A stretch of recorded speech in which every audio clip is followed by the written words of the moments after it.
السلام علیکم. آج ہم لوگ حضرت امیر حمزہ رضی اللہ تعالیٰ عنہ کے روزے پہ آئے ہوئے ہیں. ماموں سے پوچھتے ہیں ان کے بارے میں, ہمیں کچھ بتائیں. وعلیکم. کیسے ہیں بھائی؟ ٹھیک ہے؟ آپ لوگ سب ٹھیک ہے؟ الحمدللہ. آج بہت پہ حاضری ہوئی حضرت امیر حمزہ رضی اللہ تعالیٰ عنہ. یہ بیٹے اللہ کے نبی سرور کائنات صلی اللہ علیہ وسلم کے چاچا. تو اب ہم کچھ بات اس طرح کرتے ہیں, کم و بیش اللہ معاف کرے, کہ حضرت حمزہ رضی اللہ تعالیٰ عنہ کے اسلام لانے پہ.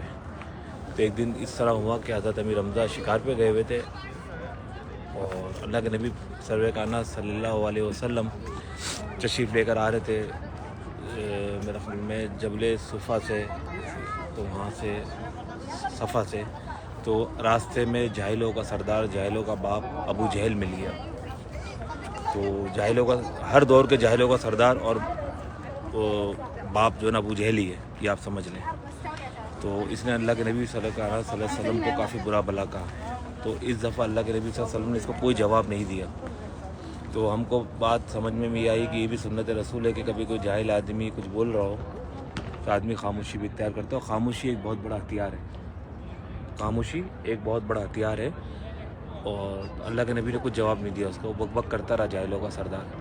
پھر اس کم وقت نے, جاہلوں کے سردار نے ایک لکڑی کا ٹکڑا اٹھایا اور اللہ کے نبی سرور کائنات صلی اللہ علیہ وسلم کے چہرے مبارک, سر مبارک پہ وار کیا. تو اللہ کے نبی کے خون نکلا. اللہ کے نبی حضرت خدیجہ کبریٰ کے گھر آ گئے اور وہاں آ کے بیٹھ گئے. تو اتنے میں حضرت امیر حمزہ رضی اللہ تعالیٰ جو چونکہ ابھی ایمان نہیں لے کر آئے تھے, ابھی ایمان کلمہ نہیں پڑھا تھا حضرت امیر حمزہ نے, تو شکار پہ گئے ہوئے تھے. تو ایک لونڈی تھی اللہ کے نبی صلی اللہ علیہ وسلم کی, وہ دیکھ رہی تھی. وہ جو ہے نا انہوں نے اللہ کے نبی کو بھی دودھ پلایا تھا اور ہے نا حضرت امیر حمزہ رضی اللہ تعالیٰ عنہ کو بھی دودھ پلایا تھا. تو رضائی والدہ بھی تھی. تو انہوں نے جب یہ سب دیکھا تو جزاک اللہ. تو انہوں نے جب یہ دیکھا تو حضرت امیر حمزہ رضی اللہ تعالیٰ عنہ سے کہا کہ آج ابو جہل نے یہ کرا ہے محمد صلی اللہ علیہ وسلم کے ساتھ, تمہارے بھتیجے کے ساتھ. اور اگر آج ان کے والد زندہ ہوتے حضرت عبداللہ تو وہ ایسی ہمت نہیں کر پاتا. اتنا سننا تھا. حضرت امیر حمزہ نے رضی اللہ تعالیٰ عنہ نے شکار کو پھینکا اور ایک درخت کی ٹہنی توڑی اور سیدھا گیا. ابو جہل جو تھا اپنے لشکر کے ساتھ, کفار کے ساتھ ٹولی بنا کے بیٹھا ہوا تھا, وہ جا کے سیدھا اس کے سر پہ وائر کرا. بلکہ معاف کریے گا, آپ نے یہاں تک بھی کہا جو لونڈی تھی انہوں نے کہ ایسی طاقت کا اور ایسے دبدبے کا کیا فائدہ تمہارے حضرت امیر حمزہ سے. بولا کیوں؟ بولا کہ آج ابو جہل نے یہ حرکت کری ہے.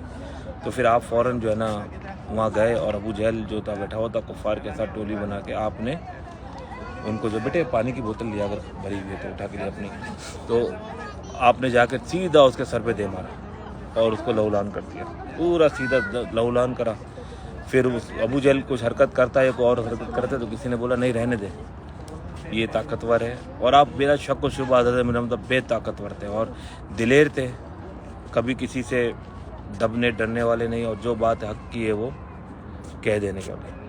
تو اسی طرح جو ہے نا پھر آپ واپسی آ گئے اللہ کے رسول کی بارگاہ میں حضرت خدیجہ کے گھر, اور آ کے پھر بولا بھتیجے میں ابو جہل کا سر پھاڑ کر آیا ہوں, بھتیجے میں ابو جہل کا سر پھاڑ کر آیا ہوں. اب تو خوش ہے. تو آپ نبی پاک رؤوف الرحیم نے فرمایا کہ نہیں چچا, آپ کیا سمجھتے ہیں کہ میں اس کے سر پھٹنے سے, آپ جو سر پھڑ کے ایسے میں خوش ہو جاؤں گا؟ تو بولا بھتیجے بتا پھر کس طرح خوش ہوگا؟ تو آپ نے فرمایا, اللہ کے نبی نے کہا آپ کلمہ پڑھ لیں, تو میں آپ ایمان لے آئیں, دین اسلام میں داخل ہو جائیں تو میں خوش ہو جاؤں گا. تو پھر حضرت امیر حمزہ رضی اللہ تعالیٰ عنہ نے اس دن بولا اچھا پڑھاؤ کلمہ. پھر آپ نے کلمہ پڑھا. پھر اسلام پہ ایک ایسا دور بھی آیا, ایک ایسا وقت بھی آیا کہ جب جنگ عہد ہوئی اور حضرت امیر حمزہ رضی اللہ تعالیٰ عنہ کو شہید کیا گیا. تو وہ سب بھی آپ لوگوں کے علم میں ہوگا, قریب بچے ہیں تو ان سے باتوں پہ یہ سب باتیں کرو, تو غلط ہو جائے تو اللہ مجھے معاف کرے. یہاں پہ حضرت مصعب بن عمر بھی آرام فرما رہے ہیں. مصعب بن عمر جو تھے وہ مکے کی ایک مالدار عورت کے بیٹے تھے. تو جب ہے نا مصعب بن عمر کا ایسا تھا کہ جب مکے کی گلیوں میں, ادھر مدینے کی گلیوں میں جب گھومتے تھے تو لوگ جو ہے نا وہ بولتے تھے خوشبو دیکھ کے کہ یہاں سے مصعب گزرے ہوں گے, اتنے خوشبو لگاتے تھے. لیکن جب آپ نے دین اسلام قبول کرا تو آپ پہ سختیاں شروع ہو گئی آپ کی والدہ گھر کی طرف سے, اور جو ہے نا آپ کو بہت برے حالات رہے, بہت زیادہ تکلیف کے معاملات رہے. تو جب آپ شہید ہوئے تو اس ٹائم یہ تھا کہ کفن نہیں تھا، کہ ایک ہی کفن تھا، یا تو حضرت مصعب کو دیا جاتا یا حضرت امیر حمزہ کو دیا جاتا، اور وہ بھی ایسا تھا کہ سر ڈھکتے تھے تو پیر کھل جاتے تھے، اور پیر ڈھکتے تھے تو سر کھل جاتا تھا. تو اللہ کے نبی سرور کائنات صلی اللہ علیہ وسلم نے فرمایا کہ مصعب کو یہ کفن دے دیا جائے. پھر اللہ کے نبی نے اپنی چادر مبارک اپنے چچا حضرت امیر حمزہ رضی اللہ تعالیٰ نے پہ ڈالی. تو یہ اسلام کا وہ دور ہے کہ بہت تکلیف کے معاملات تھے. بظاہر آج ہم تک جو اسلام پہنچا اور ہم تک جو بھی دین پہنچا ہے وہ ان لوگوں کی وجہ سے ہی پہنچا، اسی بڑی ہستیوں کی وجہ سے، اللہ کے پسندیدہ لوگوں میں سے تھے. میری ناچیز کی دعا ہے کہ اللہ پاک یہاں ہماری حاضری کو قبول فرمائے، حضرت امیر حمزہ ہمارا آنا یہاں قبول فرمائے، اور ہماری جو بھی نیک جائز خواہشات ہیں اور وہ اللہ کے رسول کی بارگاہ میں عرض کر دیں. میں آپ اتنا کہہ سکتا ہوں کہ حضرت امیر حمزہ رضی اللہ تعالیٰ عنہ کی شان تو بڑی وسیع ہے، میں کیا کہہ پاؤں گا اس بارے میں، اور میں تو گناہ گار آدمی. لیکن مدینہ شریف کے لیے یہ ہے کہ مدینہ شریف پہ جب آپ حاضری کے لیے آئیں تو بالکل باادب رہیں. یہاں نہیں کہیں کسی کو کچھ کہ یہاں کی نا یہاں کا پانی اچھا نہیں ہے، یہاں کا ہوٹل اچھا نہیں تھا، یہاں گرمی بہت زیادہ تھی یا سردی بہت زیادہ تھی. اللہ کے رسول ناراض ہو جاتے ہیں. تو ایک بزرگ تھے وہ یہاں پہ آئے حضرت امیر حمزہ اپنا مدینہ کی حاضری کو، تو اپنے حلقہ احباب کے ساتھ مریدین کے ساتھ بیٹھے ہوئے تھے. تو ان باتوں میں ان کے منہ سے نکل گیا کہ یہاں پہ مدینہ شریف کا دودھ اچھا نہیں ہے، اس سے اچھا دودھ تو ہمارے گھر پہ گاؤں میں ملتا ہے. اتنا کہنا تھا بس. اور پھر اللہ کے نبی صلی اللہ علیہ وسلم کی رات کو خواب میں بشارت ہوئی اور بولا جب ہمارے شہر کا دودھ اچھا نہیں تو ہمارے شہر سے دور نکل جاؤ، باہر نکل جاؤ. تو اس بات سے اندازہ ہوتا ہے کہ اللہ کے نبی کو اپنا شہر مدینہ پاک کتنا پسند ہے اور کس حد تک محبت ہے. تو وہ بزرگ کو پھر انہوں نے مشورہ کرا ایسا ایسا، تو لوگوں نے بولا کہ آپ ابھی میقات یعنی کہ مدینہ کے حدود سے باہر نکل جائیں. پھر وہ کافی عرصہ وہاں بیٹھے رہے مدینہ شریف کے باہر. پھر ایک قافلہ گزر رہا تھا تو انہوں نے دیکھا کچھ روشنی، تو وہ وہاں چلے گئے.